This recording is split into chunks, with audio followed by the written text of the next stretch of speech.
जब हमें कहीं रोटी नहीं मिलती तो आखिरी घर में इनके जाते थे मांगने। थोड़े स्वस्थ तो कहते थे सखी हाथ की रोटी बना, अरे हमें तो बहुत अच्छी लगती है। अरे सखी बना देगी, मैं बहुत रोटी खाऊंगा, बहुत भूखा हूँ। मैंने बाबा बैठो ना, हम बनाएंगे। तो वही खुश्क फुल्का और उनके लिए घिया की सब्जी ले जाते हैं, वो ही पाते हैं बाबा, और कुछ नहीं पाते। तो इनको जितना भी हो सके करो।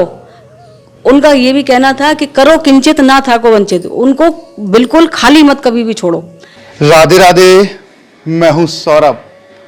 ब्रज में ब्रजवासियों के घर से तमाम संत मधुकरी यानी खाना मांग कर खाते हैं। आज लाखों और करोड़ों के दिलों में राज करने वाले प्रेमानंद महाराज भी मधुकरी मांग कर अपना जीवन यापन करते थे। आज हम उसी घर पर आए हैं जहां पर बाबा ने 18 साल भोजन मांग कर खाया। देखिए ये कुंज गलियां हैं, पहले तो कुंज गलियां आप देखिए, ये यहीं से बाबा आते थे और रोजाना इन कुंज गलियों से होते हुए, और पीछे की अगर दिखाऊं तो इधर भी गलियां ही हैं, गलियां हैं। और जहां पर बाबा आते थे, ये घर का आपको दर्शन कराता हूं, ये घर है और यहीं पर बाबा रोजाना आते थे। आइए ले चलते हैं आपको अंदर, आप बात करेंगे यहाँ पर कब तक उन्होंने भोजन मांगा था और कब कब आते थे यहाँ पर। राधे राधे। राधे राधे। अगर बाबा की बात करें प्रेमानंद महाराज जी की, तो कब कब यहाँ आते थे? हमारे यहाँ रोज आते थे प्रसाद पाने के लिए, बैठते थे, आराम करते थे, एक्सरसाइज करते थे, बहुत प्रेम से प्रसाद बनाते थे, फिर वो पाते थे। कब तक उन्होंने आपके यहाँ भोजन मांगकर खाया? 18 साल। छोटे छोटे बच्चे थे, उनके साथ खेलते थे, वो बात करते थे प्रेम से, और 18 साल हमने भोजन बनाए उनके लिए। कई लोग होते हैं कि एक दिन भी किसी को भोजन नहीं खिला सकते, लेकिन 18 साल काफी लंबा वक्त होता है, तो कैसे आप खिला पाए? हम बड़े प्रेम से खिलाते उनको। हमारे बाबूजी के साथ आते थे, फिर बाबूजी उनको बुला के लाए थे, तब उन्होंने प्रसाद पाया। आते थे यहाँ। तो कहाँ पर आप बनाती थी? अब चलिए दिखाएंगे आपको। चलो, रसोई है हमारी, उधर बनाते, यहाँ बैठते थे। ये रही रसोई। आप दोनों साथ में बनाती थी? जी हाँ, हम दोनों साथ ही बनाते थे। एक जनी बनाती थी, एक जनी बाबा को परोस के खिलाते थे, और बराबर बाबा का ध्यान रखते थे कि बाबा ये और चाहिए, और लाएं और लाएं। कुछ समय बाबा के दांत भी खराब हो गए, तो बाबा बोलते भाई सखी हमें परेशानी होती है, कुछ ऐसा करो जिससे सारा भोजन बिना चबाए हमारे पेट में चला जाए। तो हम मिक्सी में उसको एकदम ऐसा घोट के और बाबा को थाली में चीनी डाल के पिलाते। बाबा थाली उठा के सारी पी जाते थे, तो बाबा को बहुत उससे संतुष्टि मिलती थी। तो बाबा यहाँ आते थे, बड़े प्रेम से पाते थे। बस वो ये नहीं समझते थे कि ये कोई मतलब पराया घर है, और बाबा बड़े प्रेम से यहाँ भोजन पाते थे। और हमारे बच्चे भी बड़े बच्चे हैं दोनों, वो दोनों बाबा से खूब बातें करते थे, हरी चर्चा करते थे। और उन्होंने अपने पहले भी मतलब कहा है कि वृंदावन विवाह समय लालू भैया की वजह से मिला है। कितनी बार वो इस बात को दोहरा चुके हैं, कह चुके हैं। सबसे ज्यादा बाबा को क्या पसंद था खाने में? बाबा खाली खुश्क फुल्का और घिया की सब्जी खाते थे, उबली हुई की रोटी। कभी कभी मन कर, जब वो थोड़े स्वस्थ थे तो कहते थे सखी हाथ की रोटी बना, अरे हमें तो बहुत अच्छी लगती है। अरे सखी बना देगी, मैं बहुत रोटी खाऊंगा, बहुत भूखा हूँ। मैंने बाबा बैठो ना, हम बनाएंगे। जब हाथ की रोटी बनाती थी, जब बाबा को खिलाते थे।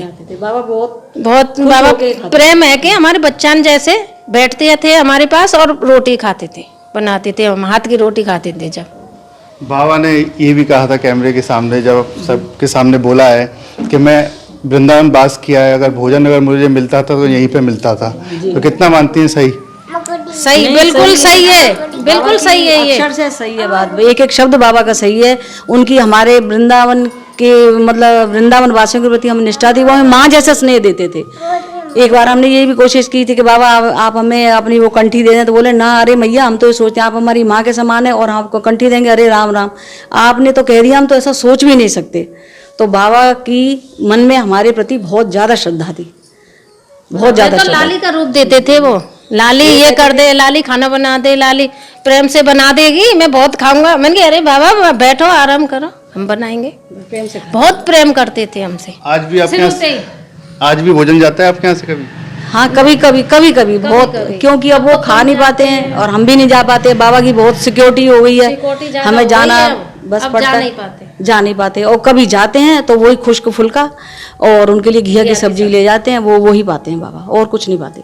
आज भी आप किसी संत के लिए भोजन बनाती हैं? हाँ, आते हैं, कई आते हैं, और भी आते हैं। अभी थोड़ी देर में आपके सामने एक मोटे बाबा, एक बाबा और आते हैं, एक काठिया बाबा आते हैं।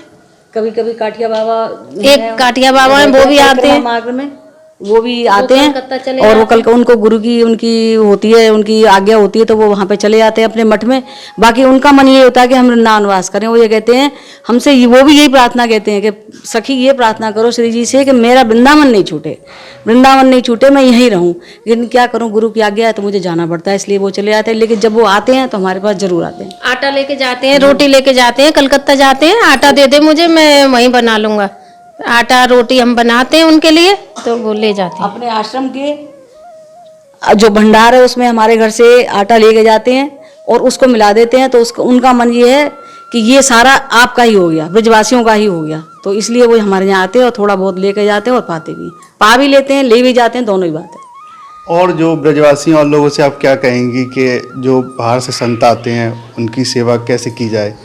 हमारा ये संदेश है सबसे कि जिन संतों का ब्रजवासियों के प्रति भाव है वो उनकी जरूर सेवा करें, जैसा भी बने, जैसा शरीर से, पानी की, जल की, वो पानी की, रोटी की, जो कुछ भी वो उनको जरूरत हो उनकी जरूर सेवा करें।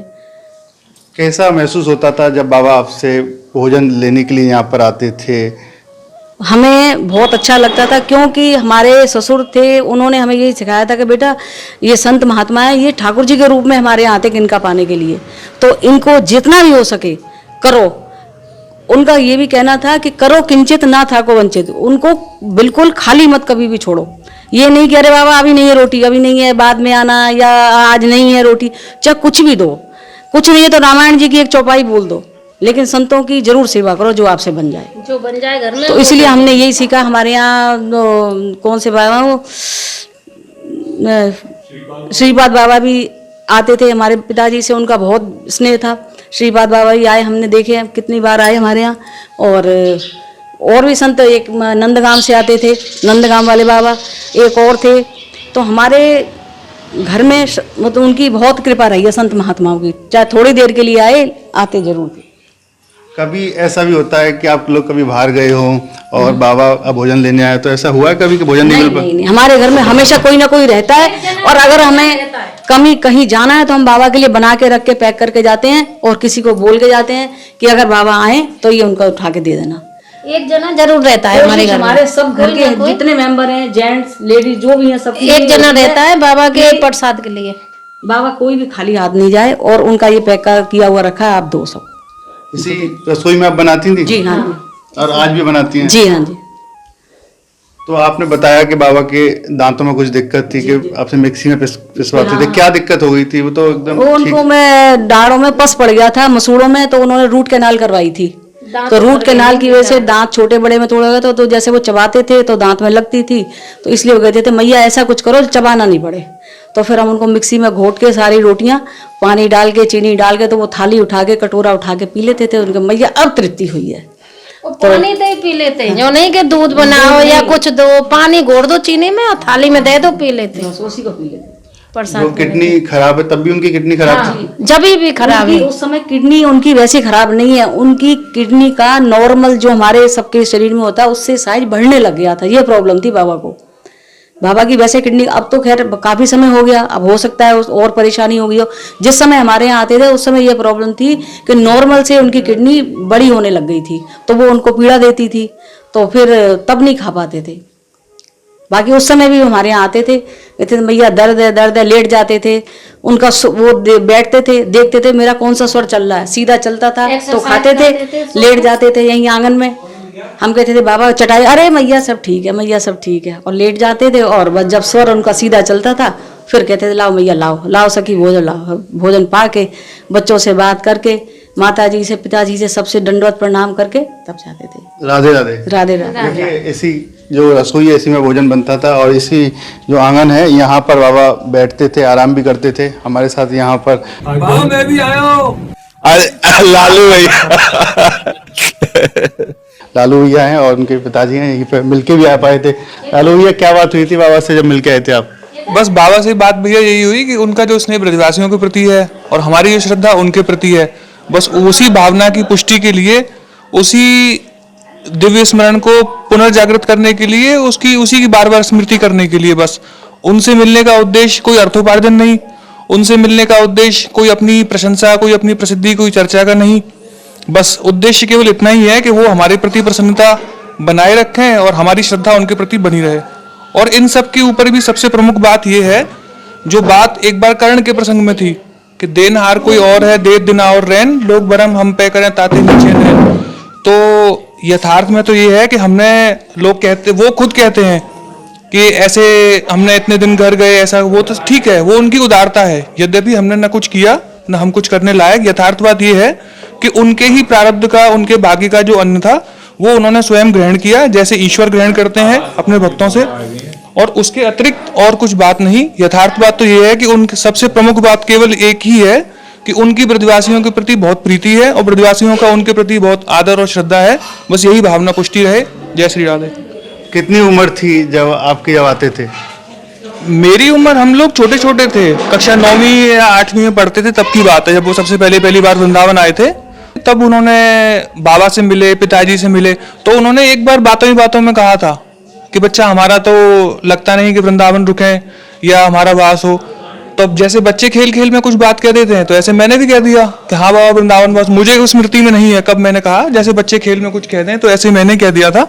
देखिए, और बाबा यहाँ पर दूसरे जो संत हैं वो भी मधुकरी लेने के लिए यहाँ पर आए हैं। मैया उन्हें मधुकरी दे रही हैं, देखिए।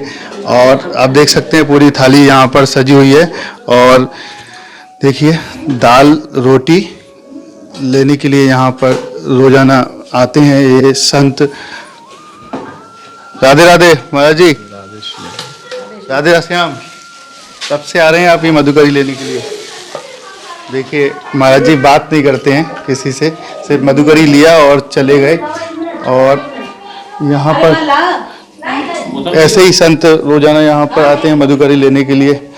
और हमारी बात कुछ रह गई थी, बात करते हैं। जब आप 8वीं में पढ़ते थे? 8वीं नहीं, शायद 9वीं कक्षा की बात थी, तब की बात है। तो जैसे बच्चों से खेल में अपने घर के बड़े कहते हैं, तो उन्होंने कुछ कहा, कुछ हमने कह दिया, लेकिन उनकी श्रद्धा को पुष्ट किया भगवान श्री हरि ने। यद्यपि हम कुछ करने लायक है नहीं, जो भी कुछ मूल बात है, मूल रहस्य वो ये है कि उनका ब्रजवासियों के प्रति जो श्रद्धा है उसको पुष्ट करने वाले स्वयं भगवान श्री हरि हैं, भगवान राधा कृष्ण है। उनकी उस श्रद्धा को वही पुष्ट करते हैं, उनके भाव को वही पुष्ट करते हैं। माध्यम केवल हम ब्रजवासियों को बना, ये उनकी आदर की भावना है जो वो हमारे प्रति ऐसा स्नेह रखते हैं। यद्यपि हमारा कुछ इसमें हेतु नहीं है, ना हम कुछ करने वाले हैं। जो कुछ है ईश्वर की प्रेरणा से है, जो भी कुछ है वो उनका प्रारब्ध है, उनका भजन है, उनका ब्रजवासियों के प्रति समर्पण है। मूल बात यही है।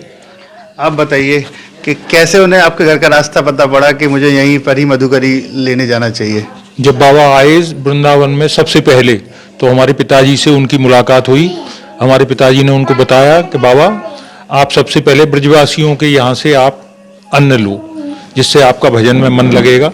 हमारे पिताजी ने उनको एक बात बताई थी कि जब ठाकुर जी अपने धाम को चले गए, ठाकुर जी जब अपने धाम को चले गए तो यहाँ सभी लोग बड़े परेशान हुए। उन्होंने कहा, महाराज हम आप किसकी उससे प्रेरणा से यहाँ रहेंगे? तो ठाकुर जी भगवान कृष्ण उनसे यही बात कह के गए थे कि ये जो संत हैं इनमें मुझे मेरा अपना स्वरूप देखना, और संतों को बोल के गए थे कि ब्रजवासियों में मेरा स्वरूप देखना। तो हम दोनों एक दूसरे के पूरक हैं। हम भगवान कृष्ण का स्वरूप ही संतों में देखते हैं और ब्रजवासियों में संत ठाकुर जी का स्वरूप देखते हैं। बाकी यही है भैया, बाबा की बड़ी कृपा। बाबा हमारे घर आते थे और उन्हीं की ऐसी प्रेरणा थी कि जितने भी जो भी संत आए यहाँ पे ब्रजवासियों का अन्न खाएं, क्योंकि ब्रजवासियों के घरों में गौ की सेवा होती है, संतों की सेवा होती है, और घर में सभी ब्रजवासियों के घरों में ठाकुर जी हैं तो ठाकुर सेवा होती है। तो तीनों सेवाएं एक ही जगह पर हो जाती हैं, इसीलिए वो ब्रजवासियों के प्रति अपना बहुत अच्छा भाव रखते थे। आज बाबा को इतनी ख्याति प्राप्त हुई है, मानते हैं कि आप सभी का इतना प्रेम और भोजन आपने दिया, इसी के कारण हो पाई, रुक पाए? ना, वो तो श्री जी की कृपा है, श्री जी की कृपा है। वो हमारी पत्नी बरसाने की हैं, इसीलिए उनसे भी उनका, वो बरसाने की सखी करके मानते थे उनको, कहते थे आप तो बरसाने की राधा रानी की सखी हैं। बाबा का यही भाव था। और हमारा भी बाबा के प्रति, एक वो बड़े अच्छे संत हैं, सबके प्रति उनका स्नेह, और सभी के लिए वो चाहते हैं कि सभी लोग सुखी रहें और ठाकुर जी का नाम जपें। वो खाली यही बात कहते हैं, कलयुग में केवल नाम ही आधार है, आप नाम जप करिए, आपको कहीं कुछ करने की जरूरत नहीं है, भजन बने नहीं बने, लेकिन आप नाम जरूर लेते रहो और ठाकुर जी की अपनी हाजिरी लगाते रहो भैया, यही सब कुछ है। बाबा की कृपा, बाबा महाराज की कृपा बड़ी। ऐसे संत दुर्लभ हैं भैया, जब तक हैं यहाँ धराधाम पे इनके दर्शन करें, इनका आशीर्वाद लें।